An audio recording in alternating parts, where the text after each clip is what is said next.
It's happening, guys. It's happening right now. We're talking about the greatest battle in modern day shonen. Ever since the Jujutsu Kaisen manga started back in 2018, there has been this one matchup that us fans have continuously speculated about. Between Gojo, the strongest sorcerer alive, and Sukuna, the king of curses. Who wins?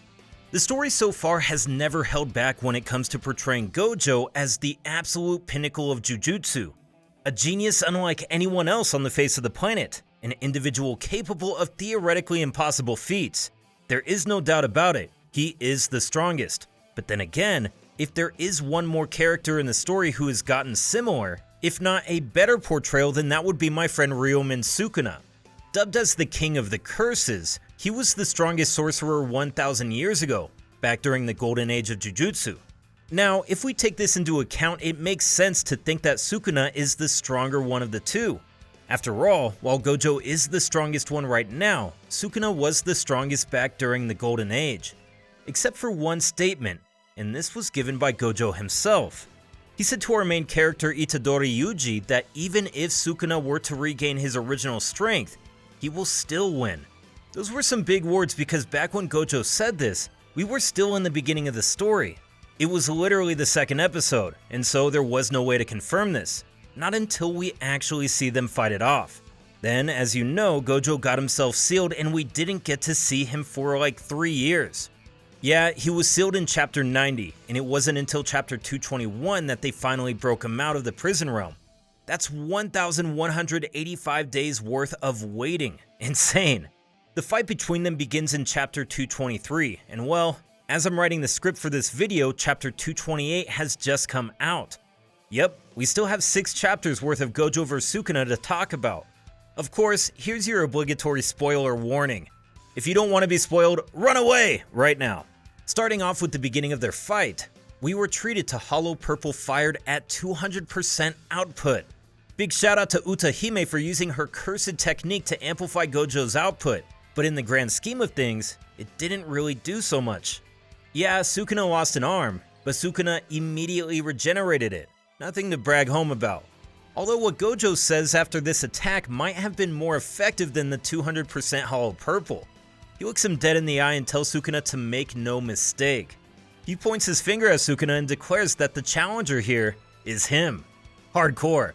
Before the fight began, there were speculations in the Jujutsu Kaisen community that Gojo may hesitate a little, because Sukuna is using Megumi's body, and Megumi is essentially his adoptive son, but that's not the case. Gojo knows that Sukuna was able to revive Yuji. If the worst comes to worst, he can do that again. Besides, Megumi looks like Toji, so it seems Gojo has absolutely no reservations whatsoever about going all out. In fact, from the way he and Sukuna are grinning and gleaming, aren't these two just here to enjoy themselves? We see a nice sequence of movements in basic hand-to-hand, which destroys most of the surrounding buildings, but it's all good because Gojo is planning on blaming Sukuna for it. Too bad, Mimi is live streaming this. Nothing major happens in chapter 223 and 224. These two are just duking it out, but the 225th chapter begins with a serious discussion between all the other top-tier Jujutsu sorcerers. They wonder about why neither of them have opened their domains yet. And well, this is where Choso reveals something that has previously been conceived to be impossible. He states that based on what Inumaki and Yuji said, Sukuna doesn't close any barriers or anything during his domain expansion. The narrator has talked about this before.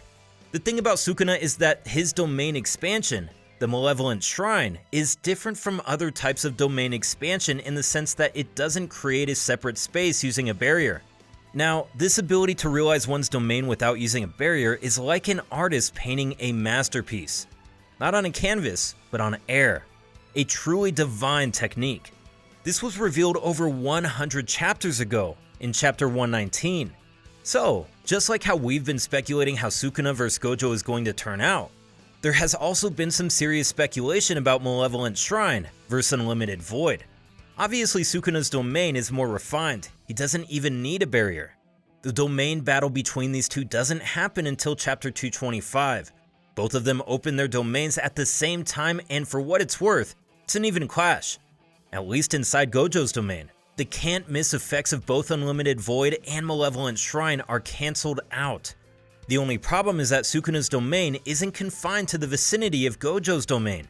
That's right, he can do what others can't, even if he is inside someone else's domain. He can just attack that domain from the outside, and because the domain barrier is weak from the outside. Sukuna wins the Clash of Domains, and we see Gojo's neck getting slashed by Sukuna's cleave attack. Chapter 226 starts with Gojo healing himself.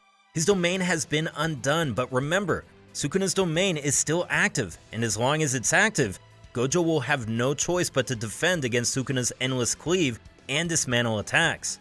It is an impossible situation to get out from. He starts getting cut all over the body, and has to keep using reverse cursed energy to continue healing himself. Like, imagine you're running a marathon, but you have to sprint throughout it all at top speed. This is what Gojo is doing. He uses new Shadow Style Simple Domain to buy himself a moment or two to properly heal himself. However, when the second time Gojo uses Simple Domain, everyone notices that he has stopped healing himself. Why? This is where it gets truly crazy, guys. Instead of healing himself, Gojo healed his exhausted cursed energy, and then, when he got close enough to Sukuna, he unleashed Red and destroyed his domain. In chapter 227, Okotsu is freaking out like a nerd, because what Gojo did is impossible. They both used domain expansions again, only this time, Gojo casually switched the internal and external conditions of his domain, which means that it can now automatically guard attacks from the outside, but he is on his own inside. However, Sukuna also reveals the conditions of his domain. Yeah, that's right, Gojo uses the domain battle a second time. Very well then. Time for round 3. This time Gojo's domain covers a massive area, seemingly covering the entire range of Sukuna's domain, which is 200 meters. You'd think that the domain barrier is also going to be the size of that area, but no. Gojo confines it into a sphere even smaller than before. It's not even the size of a basketball. Imagine that. Gojo confined over 200 square meters into a sphere, not even the size of a basketball. Which brings us to the latest chapter we have right now, chapter 228. So, what exactly helped Gojo envision a small barrier? Choso says something that makes it make sense. It's his experience in the prison realm.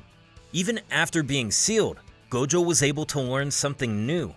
Now, inside that small sphere, it's an epic clash of their surefire attacks, but this time Sukuna's shrine is destroyed first. No, wait, it was simultaneous. Sukuna still destroyed Gojo's domain from the outside while Gojo damaged him enough that he couldn't physically maintain his domain any longer. From start to finish, this domain battle lasted 3 minutes and 9 seconds. Gojo takes a minute to wonder why Sukuna hasn't used his own curse technique. He hasn't brought out Maharaga either. Why? And this brings us to chapter 229.